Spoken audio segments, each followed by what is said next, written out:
I carabinieri della tenenza di Ribera hanno arrestato il responsabile dell'omicidio dell'anziano Gaetano Lacorte, avvenuto presso una comunità locale. Si tratta del suo compagno di struttura, Salvatore Italiano, di anni 66. Così la dinamica dei fatti.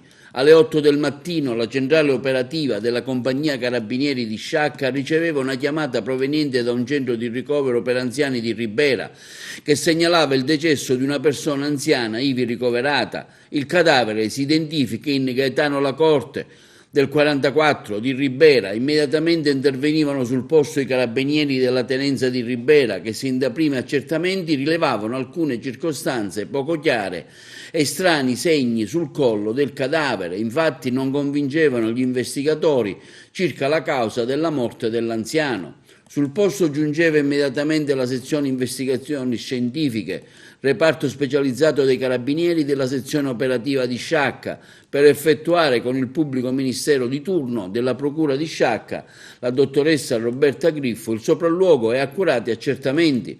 Dalle verifiche effettuate sul cadavere del medico legale emergevano evidenti segni di morte violenta e più precisamente lividi dovuti ad un inverosimile strangolamento.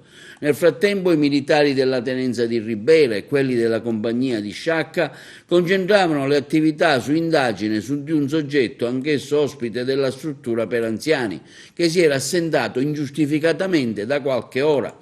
Svariate le gazzelle dell'Arma e decine dei carabinieri si concentravano immediatamente sul centro crispino, setacciando ogni angolo della città e predisponendo posti di blocco lungo le principali arterie stradali.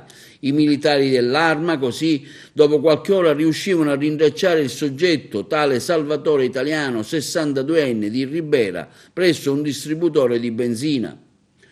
Lo stesso veniva quindi portato immediatamente presso la tenenza di Ribera, dove il pubblico ministero procedeva al suo interrogatorio alla presenza dell'avvocato di fiducia. Il sospettato, dopo ore di interrogatorio, ha crollato, ammettendo i fatti.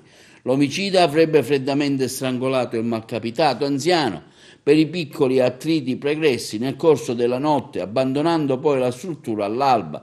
Nei confronti dell'autore dell'omicidio il pubblico ministero ha emesso immediatamente provvedimento di fermo con accompagnamento presso la casa circondariale di Agrigento.